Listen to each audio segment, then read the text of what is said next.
Too poor to attend a family dinner, my sister mocked me. When they sat down at the tables, I went up to them. Welcome to my restaurant. It might be a bit expensive. They turned pale and stared at my name badge. When my mother's name flashed across my phone screen, I nearly dropped it in shock. Her calls were as rare as solar eclipses exactly twice in the past 5 years. Once to inform me that Aunt Meredith had died, and once to mention offhandedly that my sister was getting married. I wasn't invited to the wedding, of course.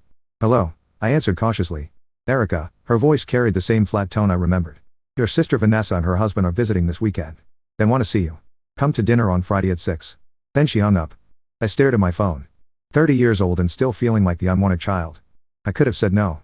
Should have, probably. But some part of me, the part that still craved their approval, agreed to go. Friday arrived faster than I wanted. I called a taxi since I didn't want to deal with parking and soon found myself standing in front of my parents' modest suburban home, the same home where I'd grown up, feeling invisible next to my golden child sister. I smoothed down my simple black dress, professional but not flashy, and knocked on the door. No answer. I tested the handle and found it unlocked. So, I stepped inside. The sound of laughter and conversation rifted from the dining room. Not just my parents and sister as promised, but what sounded like a full family reunion. Wait. More witnesses to my perpetual disappointment status. I stood in the doorway of the dining room, taking in the scene.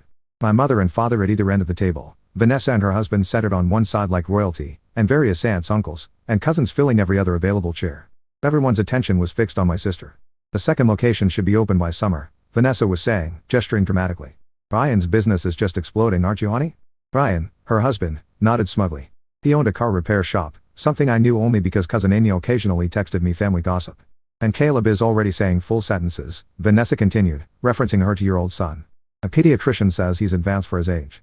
My mother beamed with pride. Dad nodded approvingly. The assembled relatives made appropriate noises of admiration. No one had noticed me yet. I stood awkwardly in the doorway, scanning for an empty seat and finding none. Typical. I wasn't even expected to stay. Then Vanessa's eyes landed on me, and her smile shifted, still there, but different somehow. Sharper. Well, look who finally decided to join us, she announced loudly, drawing everyone's attention to me. Come in, Erica. Come sit with successful people for once.